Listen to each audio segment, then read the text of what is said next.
You have a number of upcoming research where you also do some of the competitive benchmarking. So I'm curious, what are some of the upcoming reports, if you could give us a quick sneak preview of that? No, absolutely, Lucian. Thank you so much. You know, I'm research manager at the company, and I am responsible for the industrial automation and software research program at Frost Sullivan within the broader industrial practice area.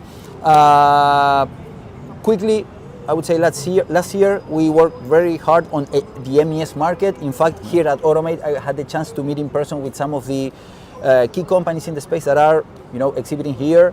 And also our most important piece of research, I would say, because we are trying to help the industry define that market, is in the augmented connected worker front, right?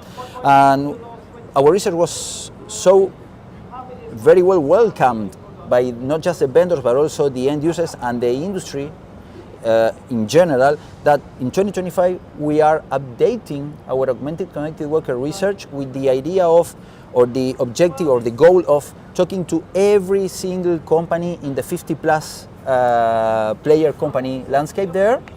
We will be releasing a market research report with quantitative analysis, qualitative analysis, and also different types of competitive benchmarks, not just the whole space, but I would say competitive benchmark analysis on each of the market segments.